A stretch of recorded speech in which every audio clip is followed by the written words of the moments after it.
I am a computer consultant. My main function is to install small office systems and make sure all the components work together as a unit. I am good at what I do. The hours are erratic, but the income is excellent. My name is Grady Traynor. About 5 years ago, I met a charming little office clerk while doing my job. Her name was Brenda, and I liked her as soon as I saw her. I think the reason I liked her was that she laughed at my silly jokes and seemed interested in me as a person. My social life was non-existent. Like most guys in my area, I had very little social skills, almost none. I had never really dated, and frankly, I was hesitant to even try.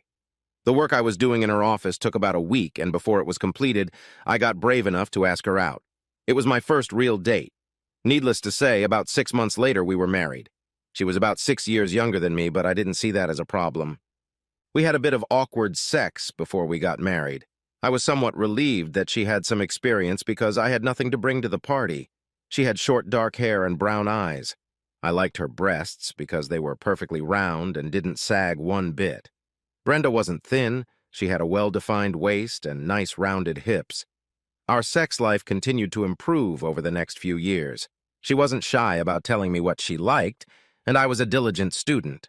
Unfortunately, I guess I wasn't such a good husband. Between my fieldwork and the baggage I brought home every night, I lacked romance. She never said anything, but I felt I was falling behind on my marital duties. I usually wasted some time and tried to catch up, but sometimes I stumbled. Okay, I admit it was my fault. I wasn't as good a companion as I should have been. I should have entertained her more. I should have pampered her and brought her little gifts to show her how much I loved her. I did love her, but unfortunately I lacked the charm and social skills that all pretty boys had. I figured I couldn't pay enough attention to prevent problems, so I would just have to fix them ex post facto. Brenda would fall into one of her gloomy moods and then suddenly become cheerful and full of life. I realized that I hadn't done anything to cheer her up, so it must have been something else. I love puzzles of any kind. For me, this was a puzzle that needed to be solved. Fortunately, my work situation gave me a lot of flexibility. The first time, I just followed her for a few days. Brenda didn't drive, and all the places she went were within walking distance. That was the nice thing about living downtown. On the third day, she took a basket and went to the open market. She bought a few things and then turned down a side street. I walked back about half a block and watched her walk toward the third house on the left. It was a small 2-story house. She didn't knock, just walked in. I waited for about 15 minutes and then said to myself, "What the hell?" The door was unlocked and I went right in. Her basket was standing by the door. There was some noise upstairs, so naturally I went upstairs. Brenda was naked, riding a young guy with blonde hair and embossed abdominal muscles. I stood in the doorway for a long time and watched. She was bouncing up and down like crazy and looked like she was having a good time. He was just lying there, but his stomach was clenched. He had abs, just like in the Bowflex commercials. I was really upset because my wife was cheating on me, but I didn't get turned on. They just kept doing the same thing, and it was getting a little boring, so I went downstairs. I probably could have watched longer, but there didn't seem to be any point. While they were finishing up in the bedroom, I carefully wiped my fingerprints off the stair railing and the doorknob. I went to the kitchen and found a pair of rubber gloves and a good carving knife. I waited in the hallway. After about half an hour, Brenda came downstairs, got her basket, and left. I went upstairs to thank the guy for taking care of my wife. The next morning at breakfast, I couldn't stand it. "Oh, that's interesting, Brenda. A guy was stabbed to death in his bedroom on Court Street yesterday. I think we'd better start keeping the doors locked. The police don't know who did it, but they're looking for a dark-haired girl who visited him regularly. They've got fingerprints, but nothing to match." "Whoa, what was his name? Did we know him?" "Yeah. I don't know anyone who lives on Court Street, but his name was Rich Mitchell. Do you know him?" She hesitated for a few moments. "No, I don't know him. I don't know anyone who lives on Court Street either." "Well, I gotta go." I kissed her lightly on the cheek, heading for the door. I stopped for a moment and looked back. She reached out and grabbed the paper and started reading, very carefully. I chuckled to myself as I left for work. For about 5 months, things were good at the Traynor house.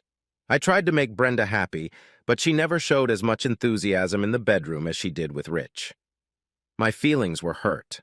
I could give her anything in the world, but I just didn't have what it took to turn her on. Then the cheerful glow reappeared. About a week later, I was reading the paper at breakfast. "Oh my God, Brenda! Here's another guy who was killed nearby yesterday. He was working under his car behind Chestnut Street and the jack slipped. The car fell on his chest and crushed him. You didn't know Simon Phillips, did you?" "Who?" "Simon Phillips. It says here he worked at Burke's Chemical." Brenda seemed to stammer a little. Finally, she answered, "No, I don't know anyone by the last name of Phillips at all." She set her coffee down and walked into the living room. I headed for the door and she sat there.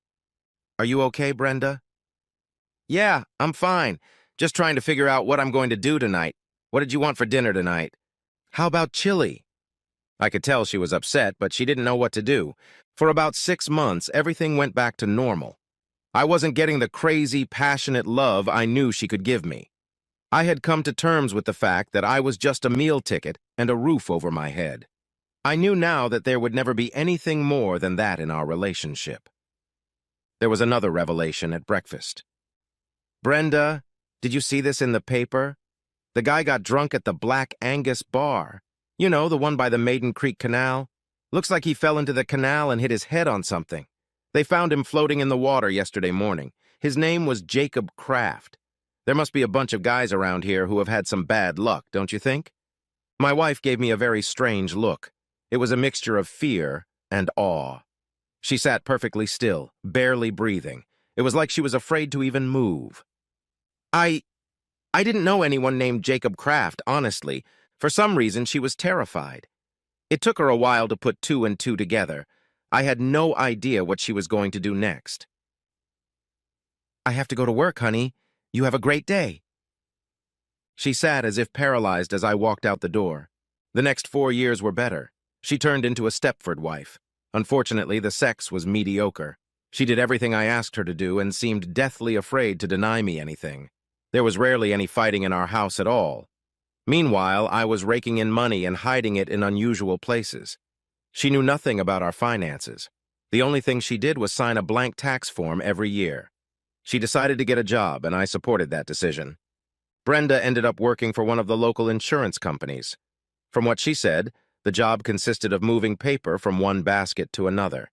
Some other functions were performed, but I wasn't interested in that, so I don't even remember what it was. For the first few weeks, it seemed like everything was fine. She was very excited about bringing home her first paycheck from her new job.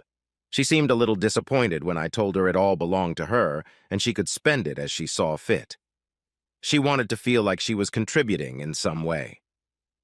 That feeling quickly went away when she got home from her first shopping trip. It turned out that the rose had lost its color after about 6 weeks. "What happened, Brenda? How did this great job turn to crap?" "It's my boss, Victor. Nothing I do is good enough for him. I'm just as good, if not better, than most of the other girls, but all he does is berate me. I hate to see him coming. I hate him." "Things like this happen at a new job. Hang in there a little longer and see how it goes." That got her a frown and a disapproving grunt. Well, that didn't make it any better. It seemed that Victor had singled her out for some reason. According to her, the harder she tried, the more reasons she found to criticize him. I noticed that her anger at him had changed somewhat. She was still upset about her predicament, but she was also spending a lot of time in deep thought. This was unusual for Brenda. She could sit for hours without saying anything. She was sad or depressed, just thinking. I sensed that a new game was being played, and I became interested. Overnight, there was a change. Brenda no longer complained about Victor. She didn't talk about him at all. Conversations about her work became more general. The only time we talked about her job, she asked me if I could work a little overtime. I found that very interesting, so I quickly agreed. A few weeks later, not only was Brenda not complaining, she seemed to be enjoying her job. She would come home from work late, but in a good mood. It was time to sort things out. Victor Morrison was an ordinary middle-aged guy. He wore bifocal glasses and had a bald spot. He wasn't too tall and seemed a little overweight. From what I could tell, Victor was a nice guy, not the ogre Brenda had portrayed him to be. Almost all of the staff seemed to like him. It didn't take long to realize that Brenda and Victor were the only ones working overtime, and they didn't have much work to do. All the previous guys Brenda had dated had been handsome muffin studs. Victor didn't fit that model. I smiled, thinking of my wife's audacity.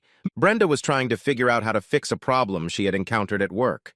She remembered what happened to the guys she slept with behind my back. She stopped doing it, but realized it would be a good way to get rid of Victor and make her life easier. If she had an affair with Victor, she knew I would find out and Victor would be a corpse. My smart little wife was wagging the dog. I was so proud of her. Now that I knew what was going on, I had to plan countermeasures. The only thing I knew for sure was that nothing would happen to Victor. I felt like a scorpion being carried across the river by a frog. I knew I was going to have to do something, and I hoped I wouldn't drown in the end. I decided to let things percolate for a while. A few weeks later, I came home and found Brenda sitting in the living room crying. "Okay, Brenda, what's going on? Why are the waterworks leaking?" "Oh, Grady, I screwed up. I screwed up really badly, and I'm afraid of what might happen. Please don't be mad at me, Grady. You have to help me." "Slow down. Take your time and tell me exactly what's bothering you." I handed her some tissues, and she calmed down a bit. Finally, she started talking, slowly and quietly. "When I started working, I hated my boss, Victor. I hated him so much I wanted him dead. I remember what happened to the guys I had sex with after we got married. I decided it would be best if I didn't have sex with other guys anymore because I didn't want to make you angry. That was fine until I got a new job. Am I thinking right, Grady?" "Sort of. Keep going, sweetie." "Well, I thought if I started having sex with Victor, he'd disappear too, and my problem would be solved. But nothing happened. You didn't do anything. I was worried that you didn't love me anymore. I was sure you knew, and every day I expected you to save me, but nothing ever happened. I'm sorry, Brenda. What do you want me to do?" She's crying again. "This is a big problem, Grady. I don't want you to do anything right now. I think I've fallen in love with Victor. It's amazing how things work out. Turns out Victor felt the same way about Brenda. They both had a terrible dilemma about what to do with me. I was ready to move on. Brenda had been fun for a while, but I never considered her my lifelong companion. I was still looking for a woman like that. She was thrilled when I told her that we could get a divorce with no problem, and she and Victor could be together. I was impressed with the plan she came up with and happy that I was able to bring it to a satisfactory conclusion. Tomorrow I leave for Dublin. I have a 3-year project ahead of me, and I look forward to finding a replacement for Brenda there.